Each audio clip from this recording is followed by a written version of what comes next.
সেদিন রাতে সবাইকে হারিয়ে আমরা দুজন যে কিভাবে দিনরাত কাটিয়েছি সেটা কেবল আমরাই জানি। 7 দিন আমরা খাবার না খেয়ে শুধু পানি খেয়ে বেঁচেছিলাম।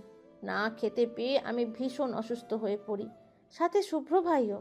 তবে আমার চেয়ে শুভ্র ভাই বেশি অসুস্থ হয়ে পড়েছিল। তারপর আমরা খিদে সহ্য করতে না পেরে অসুস্থ শরীর নেই মানুষের কাছে হাত পাততে শুরু করলাম। যে ছেলে মেয়েরা কোনো দিন কোনো অভাব দেখেনি, খালি পেটে থাকেনি, সব সময় মায়ের আঁচলের তলায় ছিল, তারা রাস্তায় দাঁড়িয়ে ভিক, কেন জানিস? দুমুঠো খাবারের জন্য। সেদিন আমরা কিছু টাকা পেয়েছিলাম, সেই টাকা দিয়েই রুটি কিনে খেয়ে দুজন রাতটা পার করেছি। তবে ভাতের খিদে কি আর রুটিতে মেটে বল? এইভাবেই পার হয়ে গিয়েছিল 2 দিন। রাস্তায় রাস্তায় ঘুরতে লাগলাম একটু খাবারের জন্য। না খেতে পেয়ে খিদে আর সহ্য হচ্ছিল না। দুর্বল হয়ে হঠাৎ রাস্তায় মাথা ঘুরে পড়ে গিয়েছিলাম সেদিন। শুভ্র ভাই আমাকে কোলে তুলে নিয়ে দাঁড়িয়ে দাঁড়িয়ে কাঁদতে লাগলো। তখন শুভ্র ভাইয়েরই বা বয়স কত ছিল বল? সবে তো সে 13 বছর ছিল। আমাকে নিয়ে কোথায় যাবে, কি করবে ভেবে না পেয়ে সেখানে দাঁড়িয়েই কাঁদতে লাগলো শুভ্র ভাই। ছোট্ট মাথায় যখন খেয়াল আসলো, তখন আমাকে কোলে তুলে নিয়ে হসপিটাল কোথায় আছে তা খুঁজতে খুঁজতে দৌড়াতে লাগলো রাস্তা দিয়ে। আশেপাশে না তাকিয়ে সেদিন দৌড়াতে দৌড়াতে রাস্তা পার হতেই আচমকা একটা গাড়ি এসে বাড়ি মেরে ফেলে দিয়ে গেল শুভ্র ভাইকে। শুভ্র ভাই ছিটকে দূরে গিয়ে পড়ল, তার সাথে আমিও। আমার তেমন ক্ষতি না হলেও শুভ্র ভাই মাথায় আঘাত পেয়েছিল সেদিন। রক্তাক্ত অবস্থায় পড়েছিল শুভ্র ভাই। আশেপাশে কেউ ধরতে আসেনি আমাদের। যখন চোখ খুলে তাকালাম তখন দেখলাম আমি হসপিটালে। আশেপাশে তাকিয়ে শুভ্র ভাইকে দেখতে না পেয়ে কাঁদতে লাগলাম। তখনই কেউ আমার সামনে এসে দাঁড়ালো। আমি তার দিকে তাকিয়ে দেখলাম মধ্যবয়সী একজন ভদ্র মহিলা, দেখতে ভীষণ সুন্দরী, দুধে আলতা গায়ের রং। আমাকে দেখে মহিলাটি হেসে আমার মাথায় হাত বুলিয়ে বলল, এখন তোমার কেমন লাগছে? আমি বেশ ভয়ে ভয়ে বলে উঠলাম, শুভ্র ভাই কোথায়? ওই ছেলেটা তোমার ভাই হয়? হ্যাঁ, কোথায় শুভ্র ভাই? আমার কথা শুনে মহিলাটি বেশ নরম গলায় বলল, তোমার ভাইয়া আছে পাশের কেবিনে। এখন বলো, তোমার মা, বাবা বা তোমার ফ্যামিলি কোথায়? পরিবারের কথা শুনে ছবি ডুকরে কেঁদে উঠল। তারপর একে একে সবকিছু জানাতেই মহিলাটি অবাক হলো। তবে ছবি আর শুভ্রের জন্য তার মায়া হচ্ছে। ছবি কাঁদতে কাঁদতে বলল, প্লিজ আমাকে আমার শুভ্র ভাইয়ের কাছে নিয়ে চলুন। মহিলাটি ছবিকে কোলে বসিয়ে মিষ্টি হেসে বলল, নিয়ে যাব তো আম্মু, তবে তোমার ভাইয়ের মাথায় ব্যথা পেয়েছে, তাই এখন রেস্ট করেছে, পরে দেখতে পাবে। কি হয়েছে শুভ্র ভাইয়ের? কাঁদতে কাঁদতে বলল ছবি। মহিলাটি ধীরে ধীরে ছবিকে সব বলতেই ছবি ডুকরে কেঁদে উঠল। এই অচেনা জায়গায় শুভ্র ছাড়া তার আর কোনো আপন মানুষ নেই। এখন যদি শুভ্রের কিছু হয়ে যায় তাহলে তার কি হবে ভেবেই কেঁদে উঠল। মহিলাটি ছবিকে সান্ত্বনা দিল, তারপর ছবিকে কোলে তুলে আইসিইউর সামনে এসে দাঁড়ালো। ছবি দরজা থেকে শুভ্রকে দেখল নিথর হয়ে শুয়ে আছে বেডে। মুখটা কেমন ফ্যাকাশে হয়ে আছে। শুভ্রকে এমন দেখতে পেয়ে ছবির বেশ কান্না পেল। মহিলাটি ছবিকে নিয়ে আবার কেবিনে এনে বসিয়ে খাবার খাইয়ে দিয়ে ঘুম পাড়িয়ে চলে গেল শুভ্রের কাছে। প্রায় 1 সপ্তাহ পর শুভ্রের জ্ঞান ফিরেছিল। এর মধ্যেই ছবির সাথে ভদ্রমহিলার ভীষণ ভাব জমে উঠেছে। শুভ্রর জ্ঞান ফেরার পর ভদ্রমহিলা ছবি আর শুভ্রকে তার বাড়িতে নিয়ে যান। বিশাল বড় বাড়ি দেখে শুভ্র আর ছবি অবাক হয়ে ঘুরে ঘুরে দেখতে লাগলো সব কিছু। শুভ্র ভদ্রমহিলাকে জিজ্ঞেস করতেই তিনি সব খুলে বলল। ভদ্রমহিলাটির নাম রাবেয়া, একজন নামকরা বিজনেস ওম্যান। তার স্বামী তাকে রেখে অন্য মহিলার হাত ধরে চলে গিয়েছে। কোনো সন্তান কেউ নেই তার। বিশাল বড় বাড়িতে তিনি একাই থাকেন। আর সে চাই আজ থেকে শুভ্রর ছবি তার সাথে থাকুক তার ছেলে মেয়ে হয়ে। তাকে মা বলে ডাকুক তারা দুজন। কথাটা শুনে শুভ্র ফ্যাল করে তাকিয়েছিল রাবে বেগমের দিকে। তারপর ছবির দিকে তাকিয়ে কিছু ভেবে রাজি হয়ে গেল। এইভাবেই কাটছিল দিন আমাদের। আমরা তাকে মা না বললেও মণিমা বলে ডাকতাম। মণিমা আমাদের স্কুলে ভর্তি করিয়ে দিল, নতুন নামে গড়ে তুললেন আমাদের। আমি ছবি থেকে হয়ে উঠি আবিরা, আর শুভ্র ভাই শুভ্র থেকে হয়ে যায় আবরার। সময়ের সাথে তাল মিলিয়ে আমরাও ব্যস্ত হয়ে পড়ি। শুভ্র ভাইয়ের পিছনে অনেক শত্রু লেগে যায় মণিমায়ের বিজনেসের কারণে। সবার সামনে শুভ্র ভাই একজন নাম করা বিজনেসম্যান হলেও আড়ালে তিনি ডিটেকটিভ অফিসার ফ্যালকন। মণিমায়ের বিজনেস দেখাশোনার পাশাপাশি নিজের পেশাকেও ধরে রেখেছিল।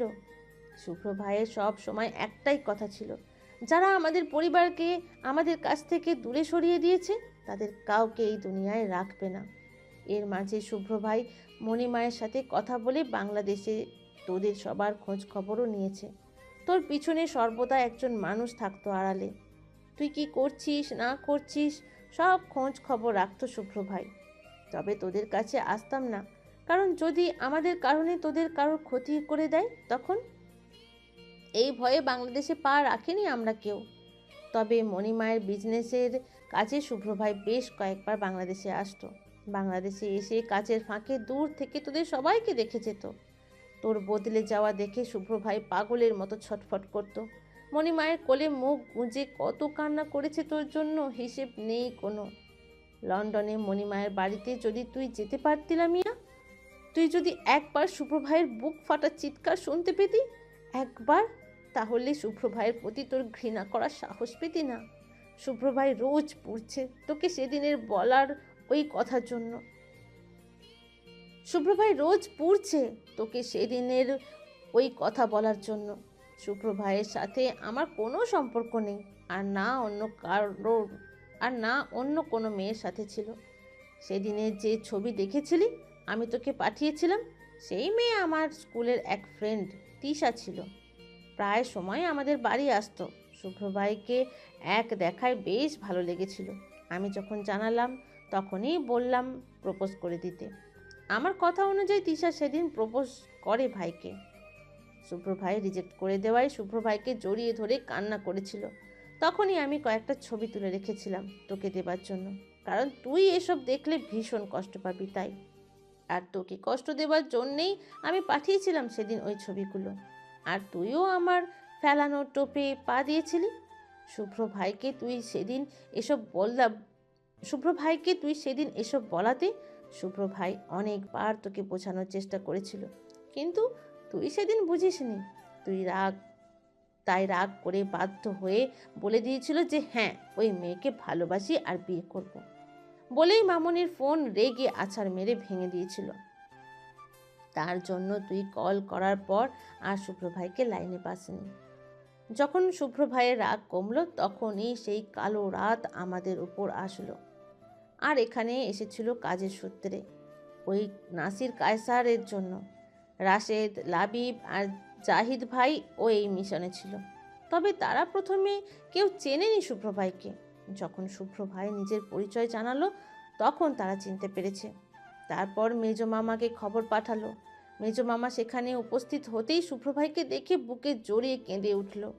শুভ্র ভাই সেদিন কাছের মানুষদের কাছে পেয়ে নিজেকে আর ধরে রাখতে পারেনি। মামাকে জড়িয়ে সেও কান্না করেছিল। তারপর পুরো ঘটনা খুলে বলতেই এই যে সবাই এক হলো।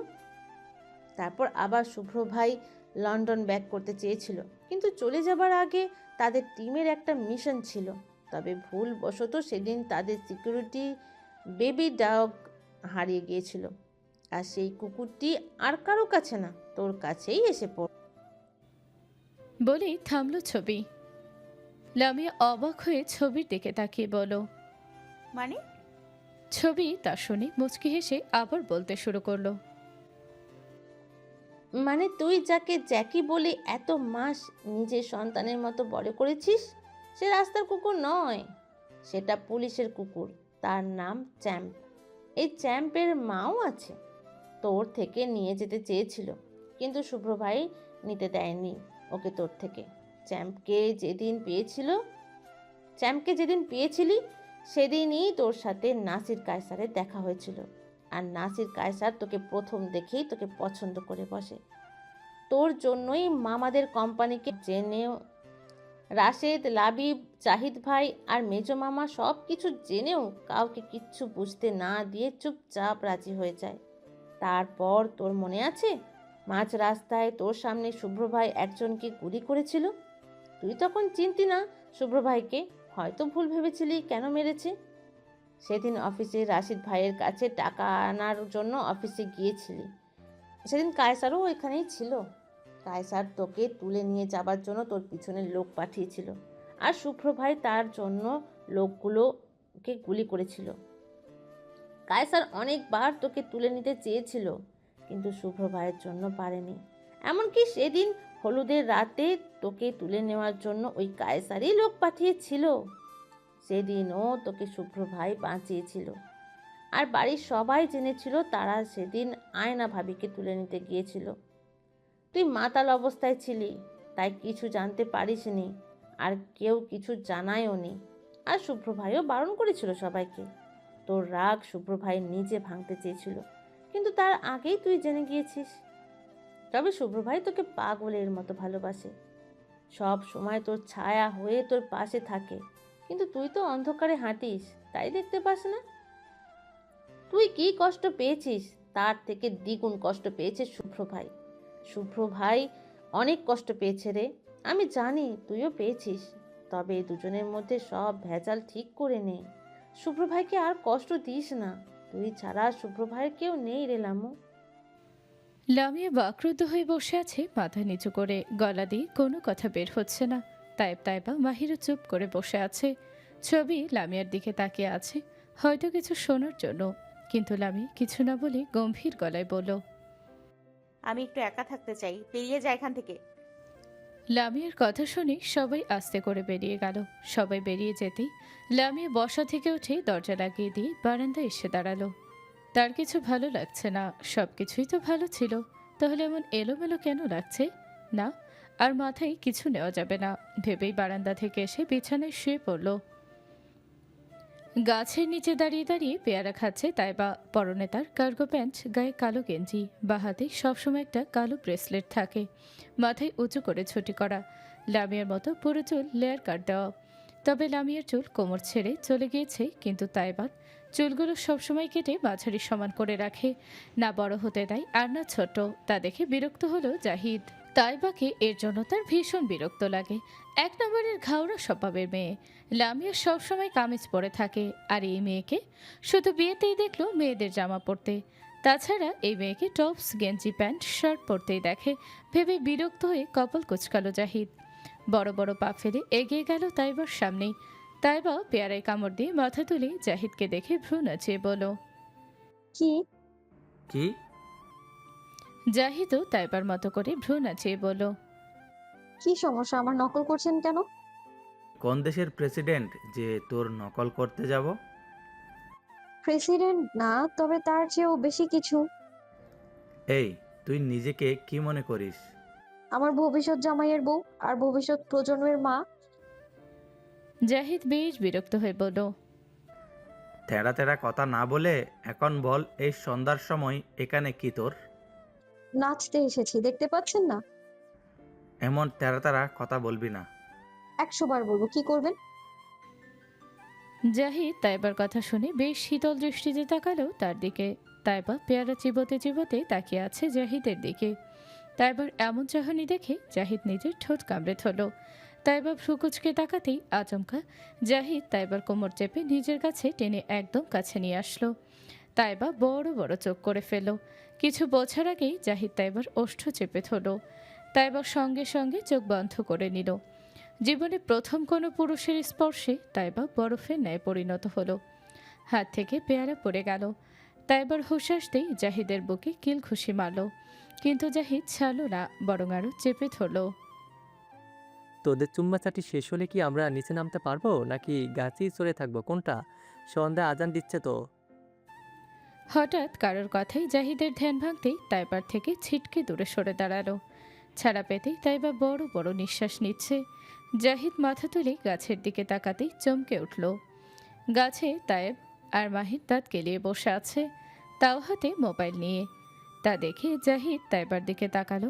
তাইবা পারছে না চোখ দিয়ে তাকে জ্বালিয়ে দিতে। জাহিদ ভাবতে পারেনি এই দলের তিনটা একসাথে ছিল, এখন কি হবে ভেবে তাইবার দিকে তাকালো। তাইবা রেগে ফুসফুস করতে করতে বড় বড় পা ফেলে চলে গেল বাড়িতে। জাহিদ অসহায় চোখে মাহির আর তায়েবের দিকে তাকিয়ে দেখল তারা এখনো দাঁত কেলিয়ে আছে। জাহিদের মুখ দেখে গাছে থেকে তায়েব দাঁত কেলিয়ে বলে উঠল, আরে জাহিদ ভাই, প্যারা নিয়েন না, আমরা কেউ কিচ্ছু দেখিনি, টপ সিক্রেট।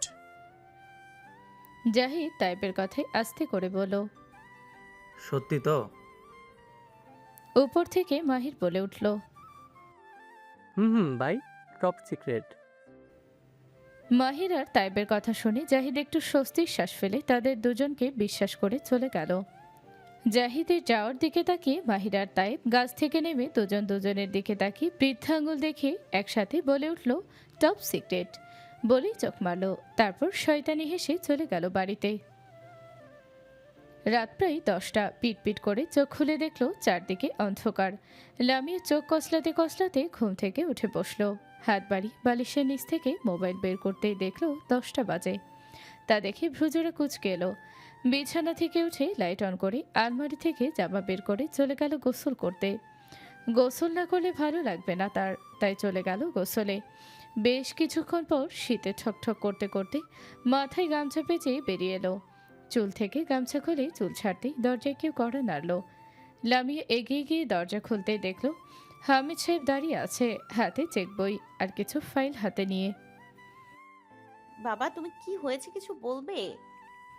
হামিদ সাহেব কথার উত্তর না দিয়ে ঝটপট রুমের ভিতরে গিয়ে বিছানায় বসে কপালে ভাঁজ ফেলে বলল, তুমি এত রাতে গোসল করেছো কেন? সারাদিন গোসল করা হয়নি, তাই এখন ঘুম থেকে উঠে গোসল করে নিলাম, এই আর কি। সারাদিন তো কিছু খাবারও খাওনি, তাই না? খিদে নেই বাবা। হ খাবি কেন তোরা? তুই একটা সারাদিন না খাইয়ে আসস, ওই বাড়িতে শুভ্র একটা না খাইয়ে আসে, তার উপর দেখগা হাত অর্ধেক কাইটে আনছে কোথা থেকে জানি। কত কইরা কইলাম আয় দাদু ভাই আমগো বাড়িতে আয়, কিন্তু না, তার একটা কথাই যে বাড়িতে তার কোনো মূল্য কেউ দেয় না, সে বাড়িতে কেন খাবে? কত কইরা বুঝাইলাম, কিন্তু না, আইলো না। বলতে বলতে লামিয়ার রুমে প্রবেশ করল আজমেরি বেগম। লামিয়া কিছু না বলে আজমেরি বেগমের দিকে শীতল দৃষ্টিতে তাকালো। আজমেরি বেগমের কথা শুনে হামিদ সাহেব গম্ভীর গলায় বলল, ঠিকই তো বলেছে। যাই হোক, বাদ দিন। আম্মা, আমাদের কি ঝাড়ঝাড়টা শেষে দেখো। বলে লামিয়ার দিকে তাকিয়ে বলল, লামিয়া, দ্রুত এই চেক বইয়ে একটা সই করে দাও। লামিয়া এগিয়ে গিয়ে কোনো প্রশ্ন ছাড়াই সই করে দিল। লামিয়ার সই করা শেষে হামিদ সাহেব গম্ভীর গলায় বলল, খাবার খেয়ে ঘুমিয়ে যাও, বাড়ির সবার খাবার খাওয়া শেষ। বলেই চলে গেল। আজমেরি বেগম দীর্ঘশ্বাস ফেলে বলল, আহ জীবন, এই আসি এই নাই, পোলাটা কিছু খায় নাই সারাদিন, তার উপর কতখানি হাত কাইটা আইছে দেখলাম। আহারে, মা মরা পোলাটার লাইগা বড্ড আফসোস হইতাছে রে। বলেই চলে গেল। লামিয়া চুপচাপ দাঁড়িয়ে রইল কিছুক্ষণ। তারপর বারান্দায় গিয়ে শুভ্রর বাড়ির দিকে তাকালো। বাড়িতে কোনো লাইট জ্বলছে না। এত তাড়াতাড়ি ঘুমিয়ে গেল নাকি? বাড়িতে নেই ভেবেই লামিয়ার মুখে চিন্তার ছাপ পড়ল। আর কিছু না ভেবে গায়ে ওড়না পেঁচিয়ে ধীরে ধীরে বেরিয়ে এলো বাড়ি থেকে। বাগানে গিয়ে জ্যাকিকে খুঁজলো, কিন্তু পেল না। তার মানে সে সকালে শুভ্রর সাথে গিয়েছে, এখনো আসেনি। ভেবেই দীর্ঘশ্বাস ফেলে হাতে ধরল শাহরিয়ার শুভ্রা নিবাসের দিকে। বাড়ির কাঠের দরজা হালকা ধাক্কা দিতেই খুলে গেল। তা দেখে লামিয়া বিরক্ত হলো বেশ। এভাবে কেউ দরজা খুলে রাখে? যদি চোর ডাকাত আসে তখন কি হবে? ভাবতে ভাবতে পা টিপে টিপে বাড়িতে প্রবেশ করতে দেখল জ্যাকি আর ব্ল্যাকি শুয়ে আছে। আশেপাশে তাকিয়ে দেখল শুভ্র নেই। কারোর পায়ের শব্দ পেতেই জ্যাকি আর ব্ল্যাকি মাথা তুলে তাকালো। লামিয়াকে দেখে দৌড়ে লামিয়ার কাছে এগিয়ে গেল। লামিয়া তাদের দেখে ফ্লোরে হাত গেড়ে বসে মাথায় হাত বুলিয়ে আদর করতে লাগলো। আমার বাড়িতে কি চাই ম্যাডাম? শুভ্রর কণ্ঠ শুনে লামিয়া চমকে ঘাড়ঘড়ি আশেপাশে তাকালো, কিন্তু কাউকে দেখতে না পেয়ে বসা থেকে উঠে দাঁড়িয়ে সামনে এগিয়ে যেতেই দেখল শুভ্র কিচেনে পিছনে ঘুরে দাঁড়িয়ে এক হাত দিয়ে কাজ করার চেষ্টা করছে, কিন্তু পারছে না। লামিয়া চোখ ছোট্ট ছোট্ট করে ফেলল। এই লোক তাকে না দেখে বলল কিভাবে সে এখানে আছে? আসার সময় তো একটু শব্দও হয়নি তাহলে। ভাবনার মাঝে শুভ্র সামনে ঘুরে বলে উঠল, আপনার শরীরের ঘ্রাণ এত মারাত্মক যে আমি চোখ বুঝেই বলে দিতে পারবো